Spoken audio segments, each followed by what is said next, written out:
प्रिय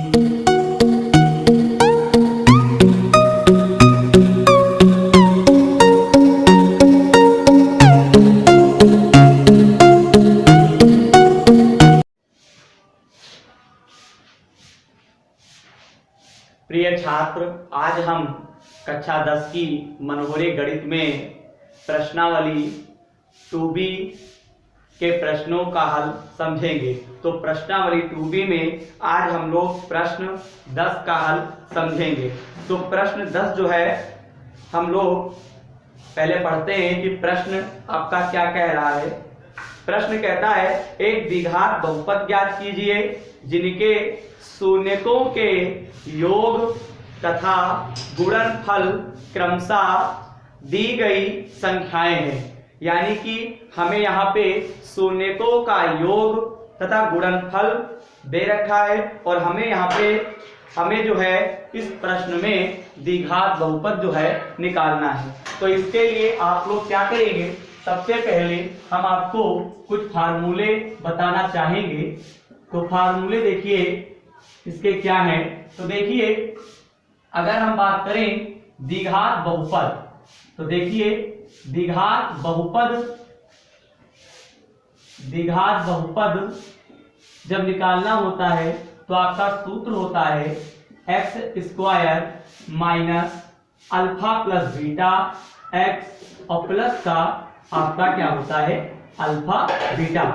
आपको ये सूत्र जो है याद रखना है, ठीक है। तो आज हम जो भी सवाल लगवाएंगे तो आपका इस सूत्र पे आपका सवाल रहेगा, ठीक है। तो चलिए बिना देरी किए हुए हम लोग सवाल का जो है हल है वो हम लोग समझते हैं। तो देखिए यहाँ पे प्रश्न 10 का जो पहला खंड है उसके शून्यक दे रखे हैं, यानी कि 1/4 माइनस का 1 दे रखा है। अब आप क्या करेंगे, यहाँ पे जो पहली संख्या यानी जो पहला मान दे रखा है 1/4, तो पहला वाला योगफल है और दूसरा वाला क्या है गुणनफल है। तो यहाँ पे हम लोग क्या करेंगे, अल्फा प्लस बीटा बराबर 1/4 कह देंगे और दूसरे वाले को हम क्या मानेंगे, अल्फा बीटा बराबर -1 मानेंगे। अब हमें यहाँ पे इस प्रश्न में हमें क्या निकालना है, द्विघात बहुपद निकालना है। तो देखिए यहाँ पे हम लोग लिखेंगे द्विघात बहुपद बराबर आपका सूत्र होता है x square minus alpha plus beta और फिर क्या होता है एक्स और प्लस का आपका होता है अल्फा बीटा। अब देखिए x square alpha plus beta, इसके स्थान पे हम लोग क्या लिख सकते हैं 1/4। यहाँ पे बाहर x है तो आप बाहर x लिख देंगे। अल्फा बीटा के स्थान पे आप क्या लिखेंगे, -1 लिखेंगे। तो एक्स स्क्वायर यहाँ पे 1/4 है तो 1/4 x हो जाएगा। यहाँ पे देखिए प्लस माइनस आपका क्या हो जाएगा, माइनस हो जाएगा। तो इस प्रकार से आपका द्विघात बहुपद जो होगा वो आपका आंसर में आ जाएगा, ठीक है। चलिए हम लोग प्रश्न 10 का दूसरा खंड देखते हैं कि प्रश्न 10 का जो दूसरा खंड है वो आपका किस प्रकार से है। तो देखिए प्रश्न 10 का आपका दूसरा खंड जो है उसमें आपका कुछ इस प्रकार से है, क्या दे रखा है। देखिए यहाँ पे आपका दूसरा खंड जो है उसमें जो है दे रखा है √2,1/3। अब आप क्या करेंगे, यहाँ पे अल्फा प्लस बीटा बराबर पहले वाले को आप √2 मान लेंगे और दूसरे वाला जो आपका संख्या दे रखा है उसको आप अल्फा बीटा मान लेंगे। यानी पहला वाला जो मान आपको दे रखा है वो क्या है, मूलों का योगफल है या शून्यकों का योगफल है, हम कुछ भी कह सकते हैं, ठीक है। तो यहाँ पे अल्फा, तो पहले वाले मान को अल्फा प्लस बीटा बराबर लिखेंगे और दूसरे वाले को लिखेंगे अल्फा बीटा बराबर 1/3 हो जाएगा। अब आप क्या करेंगे, द्विघात बहुपद निकाल सकते हैं। तो यहाँ पे देखिए द्विघात बहुपद, तो द्विघात बहुपद बराबर लिखेंगे x square minus alpha beta x और प्लस का क्या लिखेंगे अल्फा बीटा। अब देखिए यहाँ पे एक्स स्क्वायर लिख देंगे, अल्फा प्लस बीटा के स्थान पे हम क्या लिखेंगे, √2x लिखेंगे, अल्फा बीटा के स्थान पे 1/3 लिखेंगे। तो देखिए एक्स स्क्वायर यहाँ पे √2x और प्लस का आपका क्या आ जाएगा, 1/3 आ जाएगा। ठीक है, चलिए हम लोग प्रश्न 10 का तीसरा खंड देखते हैं। तो प्रश्न 10 का जो तीसरा खंड है इसमें भी वही प्रतिक्रिया रहेगी। पहले वाले को अल्फा प्लस बीटा बराबर 0 कह देंगे और दूसरे वाले मान को लिखेंगे अल्फा बीटा बराबर √5। तो यहाँ पे हमारे पास द्विघात बहुपद आ जाएगा। देखिए यहाँ पे लिखेंगे द्विघात बहुपद बराबर x की घात 2 माइनस का अल्फा प्लस बीटा x और प्लस का हम लोग क्या लिख देंगे, अल्फा बीटा। तो x की घात 2 अल्फा प्लस बीटा के स्थान पे 0 लिखेंगे, अल्फा बीटा के स्थान पे √5 लिखेंगे। तो यहाँ पे देखिए 0 की गुणा x से करेंगे 0 हो जाएगा, तो प्लस का आपका क्या बचेगा, √5 बचेगा। तो इस प्रकार से आपका प्रश्न 10 में आपके 3 खंड दे रखे थे, तीनों खंड के जो हल है वो आपको समझाए गए हैं और उम्मीद करते हैं कि वो आपको समझ में आ गए होंगे। चलिए प्रश्न हम लोग आगे 11 का हल समझते हैं। तो प्रश्न 11 में आपका क्या है, एक द्विघात बहुपद ज्ञात कीजिए जिसके शून्यकों के योग गुणनफल क्रमशः दी गई संख्याएं हैं। यानी कि सेम आपका प्रश्न 10 की तरीके से ही प्रश्न 11 है। जैसा प्रश्न 10 के खंडों का हल करवाया गया था उसी प्रकार से हम लोग प्रश्न 11 के खंडों का भी हल वैसे ही करेंगे।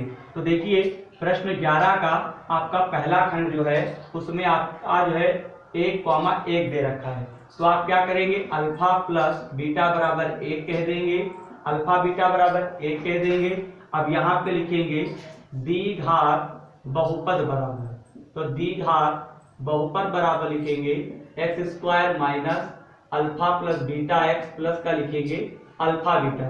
तो यहाँ पे देखिए x² अल्फा प्लस बीटा के स्थान पे आप 1 लिख देंगे x और यहाँ पे 1 लिख देंगे, x की घात 2 1 की गुणा x से करेंगे तो 1x हो जाएगा, प्लस का 1 हो जाएगा।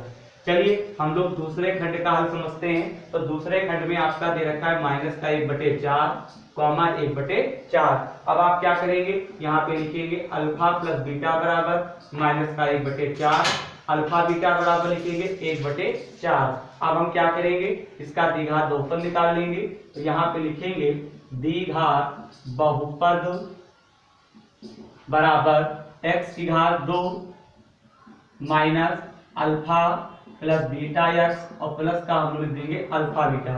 तो यहाँ पे लिखेंगे x² अल्फा प्लस बीटा के स्थान पे क्या लिखेंगे, माइनस का 1/4x और यहाँ पे लिखेंगे 1/4। तो देखिए x² माइनस बाहर निकलेगा तो माइनस माइनस आपका हो जाएगा प्लस, ठीक है, और x और प्लस का हम लोग क्या लिखेंगे 1/4। तो इस प्रकार से प्रश्न 11 का जो दूसरा खंड था उसका भी हल आप समझ गए होंगे। चलिए तीसरा खंड हल करते हैं। तो यहाँ पे तीसरे खंड में आप क्या करेंगे, यहाँ पे आपको दे रखा है 4,1। तो यहाँ पे अल्फा प्लस बीटा बराबर 4 कहेंगे, ठीक है, और अल्फा बीटा बराबर क्या कहेंगे 1 और हम लोग क्या करेंगे द्विघात बहुपद निकाल लेंगे। तो यहाँ पे लिखेंगे द्विघात बहुपद बराबर x की घात 2 माइनस का अल्फा प्लस बीटा x और प्लस का लिखेंगे alpha beta. x² alpha plus beta के स्थान पे 4, अल्फा बीटा के स्थान पे 1 लिख दिया गया, यहाँ पे 4x और प्लस का 1। तो इस प्रकार से प्रश्न 11 में आपके 3 खंड दे रखे थे और तीनों खंडों के जो हल आपके हो चुके हैं। चलिए हम लोग आगे जो है प्रश्न 12 का हल हम लोग समझते हैं। तो प्रश्न 12 में कहता है यदि बहुपद ax² minus 5x plus c के शून्यकों का योगफल और गुणनफल प्रत्येक 10 के बराबर है तो a और c के मान ज्ञात कीजिए। मेरी बात आपको समझ में आ रही होगी, यानी योगफल और गुणनफल प्रत्येक जो है वो 10 के बराबर है। तो हमसे ये कहते हैं कि a और c के मान ज्ञात कीजिए, यानी कि हमें a और c का क्या करना है, मान ज्ञात करना है। तो चलिए हम लोग फटाफट निकाल लेते हैं प्रश्न 12 में।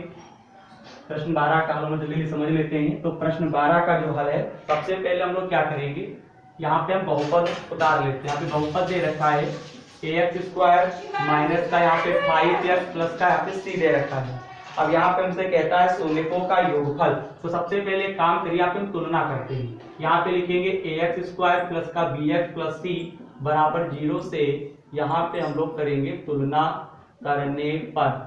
जब आप तुलना करते हैं तो स्क्वायर स्क्वायर हट गया, यानी a बराबर a ही आ गया, b बराबर आप क्या लिखेंगे -5, c बराबर क्या लिखेंगे c। अब यहाँ पे हम लोग लिखेंगे शून्यकों का योगफल।